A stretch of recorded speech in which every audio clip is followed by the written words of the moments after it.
Hi, my name is Ivy Rhodes, and today I will be presenting a look into feminism in horror, specifically in the horror movie A Quiet Place. A Quiet Place was uploaded in 2018 into theaters. It was directed by John Krasinski, who everybody may know as Jim from The Office. He starred in his own movie as the father, and alongside his co-star Emily Blunt, who was Evelyn in the movie, the mother. And then we have the two children, which would be Millicent Simmons and Noah Jupe. Um, this was released by Paramount Pictures back in 2018. Production cost was relatively low compared to a lot of other movies, it being at $17 million. But they actually made up that amount in just their first weekend, hitting at about $50 million box office. So, alongside their theatrical run, they ended up hitting $340 million worldwide, which is amazing. It was a very well received movie and very well beloved. The story itself was stunning and it was very well done sound wise as well. So, speaking of the sound, they had their own struggles going into how to portray a scary movie without leaning so heavily on the music aspect, because a lot of horror movies go into with the strings to kind of portray that certain feeling of dread. So they had to give that feeling of dread even in a completely silent point of view from the deaf daughter. And they ended up being able to figure out how to use her surroundings and camera point of views to show that sort of stress and the sort of dread that you would expect in a horror movie. So, a little bit of a synopsis. The movie itself opens up with them scavenging. The little boy ends up grabbing a toy at one of the stores of which the batteries are removed by his family. He somehow gets a hold of the batteries again as they're walking back home, though. He turns the toy on. The toy makes a lot of noise. This is how we learn how the Death Angels, the monster in the film, works. The moment that those angels hear the sound, they are running. And I believe we have a point of view of them running towards the youngest boy. He then dies. So that is our catalyst for how the family dynamic works in the film. So it goes on a little bit. We skip a little bit forward, and the family is then preparing for the mother who is pregnant to give birth, and there's some stress around that. There's some habits that they have formed to live a sort of normal life in what is essentially the terrible place that the entire outside world is. They're trying to create a safe haven in their own house. So the movie itself goes into themes of childbirth, pregnancy, and child rearing, of a world where silence is the norm. If you are anything but silent, you are dead.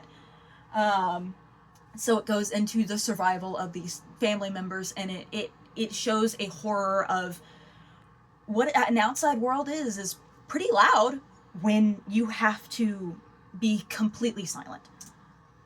So women are a huge focus in the film, but how? So the women in this film were shown to not only be affected by the monsters, by the antagonists in the film, but they are also shown to be fully capable of fighting back. What growth in the film industry has allowed for this? Because women in the past were not really able to be the front runners, be able to be as strong as they are in this film. They were kind of meant to be less utilized. And how did they figure out how to eventually kill these beasts? So, the monsters were thought to sort of be unkillable, sort of here to stay, and impossible to fight. That is how they go through the majority of the movie, though we have Reagan, the youngest daughter, who feels the guilt and the want to protect her family, who begins to learn how to use her hearing aid to fight against these monsters, because she figures out that they are weak to the high-pitched sound waves, so that her hearing aid puts out. So not only is it their greatest strength, it is also the Death Angel's greatest weakness, being their hearing. So Evelyn, the mother, and Reagan, her daughter, eventually learn how to fight back and kill one of these beasts using their greatest weakness, and they work together by doing that. So this is the little image. I hope that the sound is on. Yippee! It is. Okay. Actually, we're gonna mute that real quick, just in case I get an ad. And I am gonna get mad. We're gonna wait for 5 seconds. Skip. This is that scene.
Pause.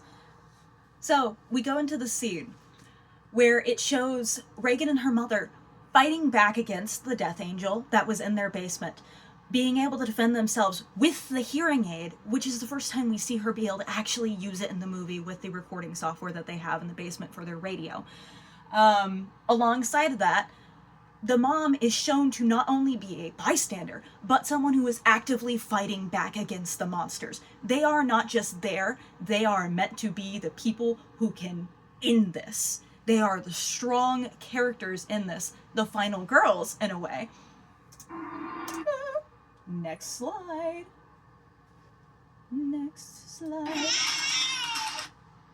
So, women in horror started out as pretty things to be observed, maybe even to be a reason or a motive for a murderer to do the things he does. Reagan, being the youngest daughter, she might be deaf, but she is not helpless.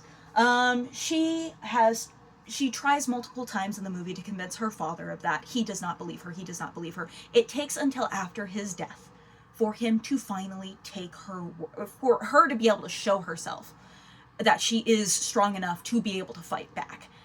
She uses her hearing aid in that scene, and Reagan and her mother finally kill one of the beasts, which show that they are not completely helpless in this scene. They can fight back. They can win. So, women are not completely worthless in the film. Women can actually do something, which is awesome.